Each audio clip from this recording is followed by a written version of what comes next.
வேத வசனங்கள் கர்த்தர் எப்படிப்பட்டவர் என்பதையும் நாம் எப்படிப்பட்டவர்கள் என்பதையும் கர்த்தருக்கு எது பிடிக்கும் எது பிடிக்காது என்பதையும் நமக்கு வெளிப்படுத்துகிற ஒரு புத்தகமாய் இருக்கிறது. கர்த்தருடைய இருதயத்தை வெளிப்படுத்துகிற கடிதங்களாய் இருக்கிறது. அப்படி கர்த்தருடைய கடிதங்களை படித்தால்தான் அவர் இருதயத்தில் என்ன நினைத்திருக்கிறார் என்பது நமக்கு புரியும். அப்படி புரிந்து கொண்டால்தான் நம்மால் அவருக்கு பிரியமாய் நடக்க முடியும். அப்படி நாம் நடக்கும் போதுதான் அவருக்கும் நம்மேல் பிரியம் அதிகமாய் வரும்.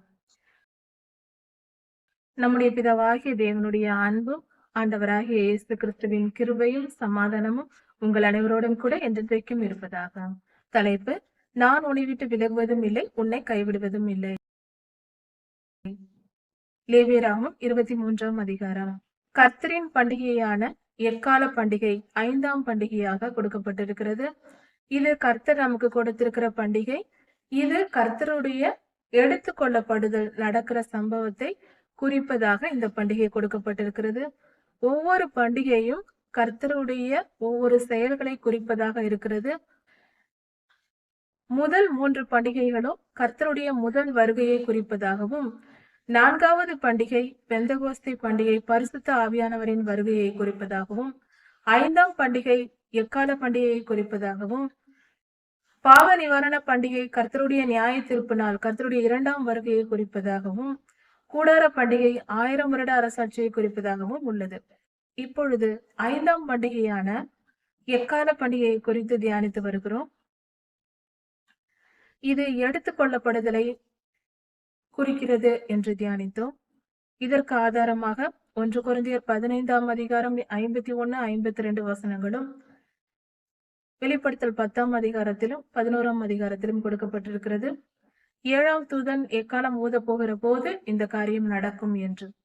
இந்த சம்பவங்கள் நம்முடைய வாழ்நாளில் இந்த காலத்தில் நடக்க போகிற காரியமாய் இருக்கிறது.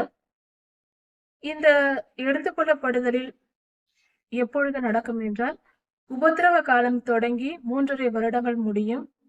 அந்த காலத்தில் எடுத்துக்கொள்ளப்படுதல் நடக்காது. அதன் பின்பு, உபத்திரவ காலத்திற்கு முன்பு நடக்காது. உபத்திரவ காலம் முடிந்த பின்பு, மகா உபத்திரவ காலம் தொடங்குவதற்கு முன்பாக இடையில் எடுத்துக்கொள்ளப்படுதல் நடக்கும். யார் எடுத்துக்கொள்ளப்படுவார்கள் என்று பார்க்கும்போது, கர்த்தரால் ஆயத்தம் பார்க்கப்பட்ட ஜனங்கள் எடுத்துக்கொள்ளப்படுவார்கள். அவர்கள் எப்படிப்பட்டவர்கள், அதை நாம் எப்படி புரிந்து கொள்வது, நாம் எடுத்துக்கொள்ளப்படுவோமா இல்லையா என்பதை குறித்து இந்த செய்தியில் நாம் கவனிக்கலாம். நமது ஆண்டவராகிய இயேசு கிறிஸ்து தம்முடைய உபதேசங்களில் பல இடங்களிலும் உவமைகளாக கர்த்தர் பேசியதுண்டு. அப்படி பேசும்போது, ரட்சிப்பை குறித்து பேசும்போது அவர் விதை விதைக்கிறவன் உவமையை சொல்லுகிறார். ஒரு விவசாயியை போல கர்த்தர் இருக்கிறார் என்று சொல்லுகிறார். வெளிப்படுத்தலிலும் கடைசி கால அறுவடை என்றே சொல்லப்படுகிறது. பூமியின் விளைவு அறுப்புண்டது. அவர் தமது தூதனை அனுப்புவார் பூமியின் விளைவை அறுப்பதற்கு என்று சொல்லப்பட்டிருக்கிறது. இப்படி ஒரு விவசாயியை கர்த்தர் ஒரு விவசாயி போல நான் செயல்படுவேன் என்று கர்த்தர் சொல்லியிருக்கிறார். பூமியில் இருந்து பரலோகத்திற்கு செல்கிற பரிசுத்தவான்கள், ஒரு விவசாயி தன் நிலத்தில் விதைத்த தானியத்தை, கோதுமையை அது விளைவித்து நல்ல மணிகளை தன் களஞ்சியத்தில் சேர்த்து வைப்பது போல பரிசுத்தவான்களை கர்த்தர் பரலோக ராஜ்யத்தில் சேர்த்து கொள்கிறார். இப்படி ஒரு விவசாயிக்கு ஒப்பாக கர்த்தர் தம்மை ஒப்புமைப்படுத்தி சொல்லுகிறார். இப்படி இருக்க, ஒரு நல்ல கோதுமை மணி, ஒரு நல்ல விளைச்சல் தந்த தானியத்தை தான் களஞ்சியத்தில் சேர்த்து வைப்பார்கள்.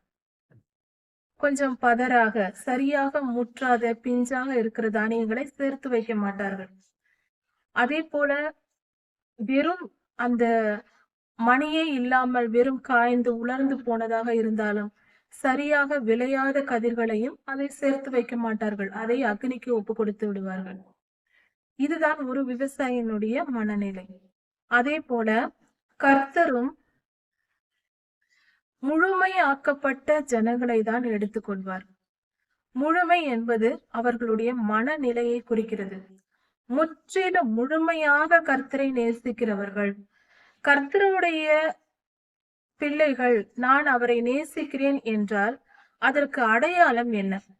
ஒரு மனிதன் தன்னுடைய இருதயத்தில் கர்த்தரை முழுமையாய் நேசித்து வாழ்கிற மனிதன் என்றால் அதற்குரிய வெளிப்பாடு என்ன? அதை எப்படி நாம் புரிந்து கொள்வது?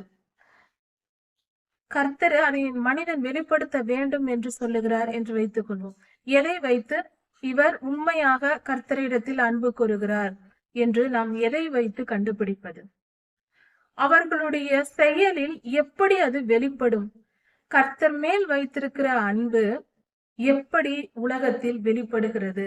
ஒரு மனிதன் எப்படி வெளிப்படுத்துகிறான் என்றால், முதல் அடையாளம் கர்த்தருக்கு கீழ்ப்படிதல். கர்த்தருக்கு நாம் எந்த அளவுக்கு கீழ்ப்படுகிறோமோ அந்த அளவுக்கு அன்பு கூறுகிறோம் என்று பொருள். யாத்திராகமம் 20ஆம் அதிகாரத்தில் 10 கட்டளைகள் கொடுக்கப்படும் போது கர்த்தர் அதில் சொல்லியிருக்கிறார், என்னிடத்தில் அன்பு கூர்ந்து என் கட்டளைகளை கை கொள்கிறவனுக்கு நான் 1000 தலைமுறை வரைக்கும் இரக்கம் செய்கிறவராய் இருக்கிறேன் என்று. அப்படி என்றால் என்னிடத்தில் அன்பு கூர்ந்து கட்டளைகளை கை கொள்ள வேண்டும், இதைதான் எதிர்பார்க்கிறார். என்னிடத்தில் அன்பு கூறுகிறவனே எனக்கு கீழ்ப்படிவான். அன்புதான் கீழ்ப்படியும். கர்த்தர் மேல் நாம் வைத்திருக்கிற அன்புதான் நாம் கர்த்தரிடத்தில் கீழ்ப்படிவோம். நாம் கர்த்தரை நேசிக்காவிட்டால் நம்மால் அவரிடத்தில் அன்பு கூற முடியாது, நம்மால் அவருக்கு கீழ்ப்படிய முடியாது, நாம் கீழ்ப்படிய மாட்டோம். கர்த்தரின் அன்பை உணர்ந்தவர்களால் தான் கர்த்தருக்கு கீழ்ப்படிந்து நடக்க முடியும். எப்படி? அவருடைய கட்டளைகளையும் கற்பனைகளையும் முதலில் அறிந்து கொள்ள வேண்டும், அதன் பின்பு புரிந்து கொள்ள வேண்டும், பின்பு அதன்படி நடக்க வேண்டும். இதுவே கர்த்தர் மேல் நாம் வைத்திருக்கிற அன்பின் வெளிப்பாடாக இருக்கிறது. கர்த்தருக்கும் மனிதனுக்கும் உள்ள உடன்படிக்கை, அதாவது கணவன் மனைவிக்கு இடையில் இருக்கிற அந்த தாலி போன்றது. ஒருவர் கணவன் மனைவி என்றால் 2 பேர் நடந்து போகிறார்கள் என்றால் அந்த பெண்ணின் கழுத்தில் தாலி இருந்தால் அவர் அவருடைய மனைவி என்று சொல்லுவோம். தாலி இல்லை என்றால் அது கணவன் மனைவி என்று சொல்ல முடியாது.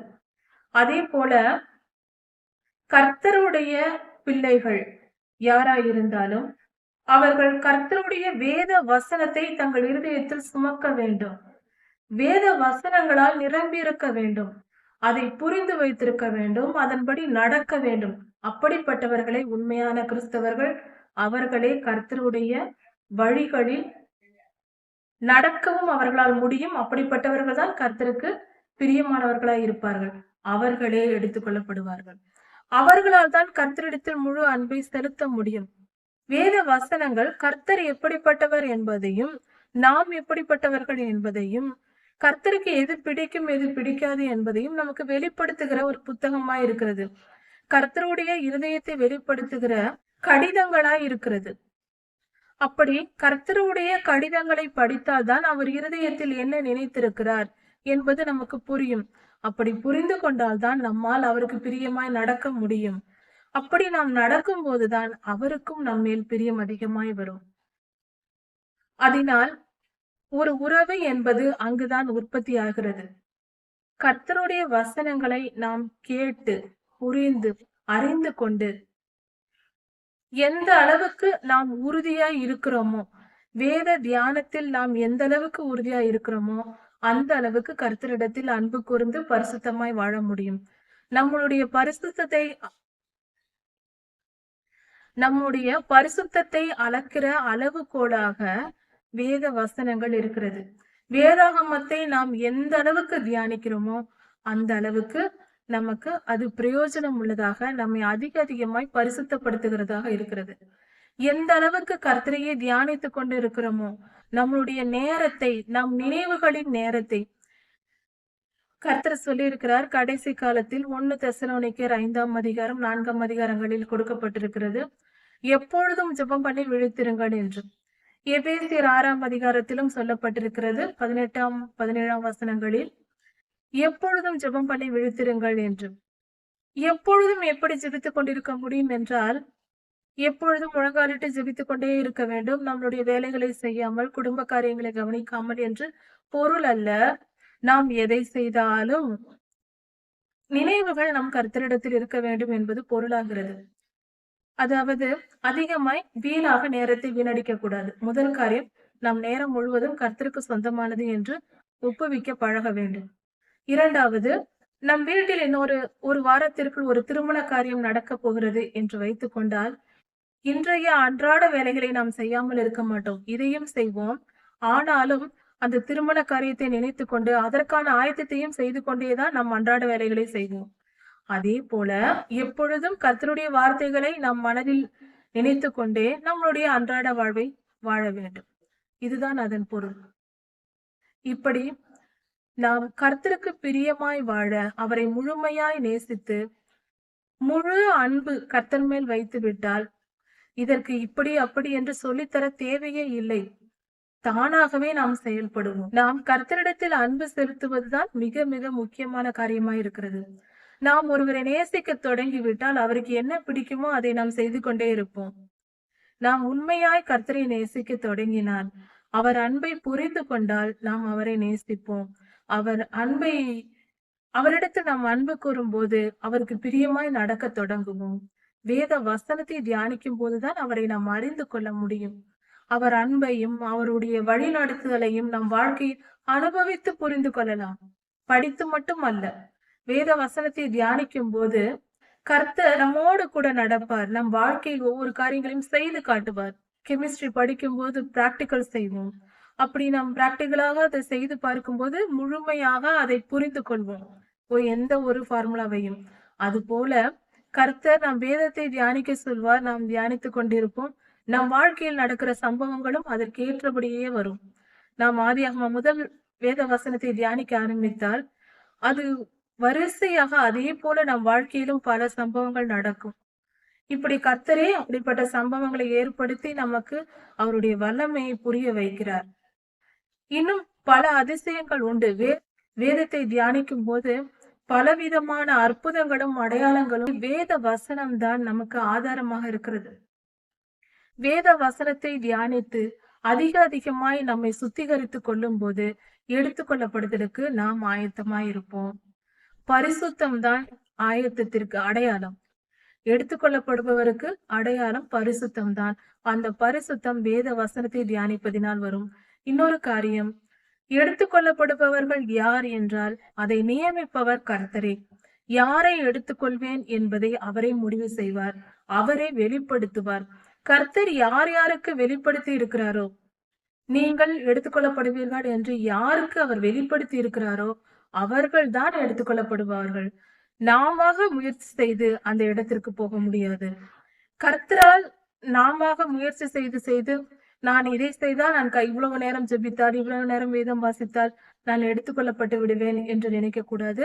அப்படி அல்ல, கர்த்தரே அதை நியமிப்பார்.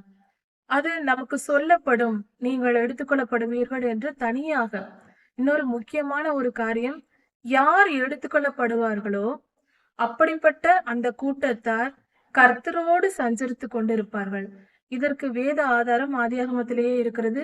நம்முடைய தோழிகளோடு நாம் எப்படி பழகுவோமோ, நம் கூட இருப்பவர்களோடு நாம் எப்படி பேசுவோமோ, நம் குடும்பத்தாரில் ஒருவராக ஆண்டவர் இருப்பார்.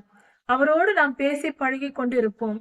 அப்படிப்பட்ட வாழ்க்கை முறை யாருக்கு இருக்கிறதோ அவர்கள் தான் எடுத்துக்கொள்ளப்படுவார்கள். இந்த காரியம் கடைசி நிமிஷம் வரைக்கும் தெரியாமல் இருக்காது. அவர்களுக்கு சிறு வயது முதலே அவர்களுக்கு சொல்லப்படும், அல்லது ஒரு குறிப்பிட்ட காலத்திற்கு முன்பாகவாது கண்டிப்பாக முன்பே அவர்களுக்கு வெளிப்படுத்தப்படும். நீங்கள் எடுத்துக்கொள்ளப்பட போகிறீர்கள், நீங்கள் ஆயத்தப்படுங்கள் என்று கர்த்தர் பேசுவார். அதன்படி ஆயத்தப்படுத்துவார். ஆயத்தப்படுத்துதல் என்றால் அது துன்பமும் துயரமும் அதிகமாய் அனுபவிக்க வேண்டி வரும். அவைகள் நம்மை சுத்திகரிப்பதற்காக. நாம் துணி துவைத்தால் தான் அது சுத்தமாகும். அந்த துணி துவைக்கும் போது அதை அடித்து, அதை கசக்கி பிழிந்து கஷ்டப்படுத்தி தான் சுத்திகரிக்கிறோம். அது போலதான் நம்முடைய வாழ்க்கையை உபத்திரவத்துக்கு ஒப்பு கொடுக்க வேண்டும். கர்த்தர் சுத்திகரிக்க நாம் அனுமதிக்க வேண்டும். அந்த பாடுகளை தாங்குகிற மனம் வேண்டும். என் ஜீவன் போனாலும் பரவாயில்லை என்று தாங்கிக் கொள்ள வேண்டும். அதுதான் கர்த்தர் மேல் வைத்திருக்கிற அன்பு. அப்படி இருப்பவர்கள் கர்த்தரால் எடுத்துக்கொள்ளப்படுவார்கள். ஆனால் இதை கர்த்தர் முன்பே நமக்கு வெளிப்படுத்தி விடுவார், நீங்கள் ஆயத்தப்படுங்கள் என்று. தொடர்ந்து அவர் ஆயத்தப்படுத்துவார். அதற்கு பல முறைகள் இருக்கிறது. இதன் தொடர்ச்சி அடுத்த செய்தியில் பார்க்கலாம். கர்த்தர் உங்களை ஆசீர்வதிப்பாராக. மாரநாதன்.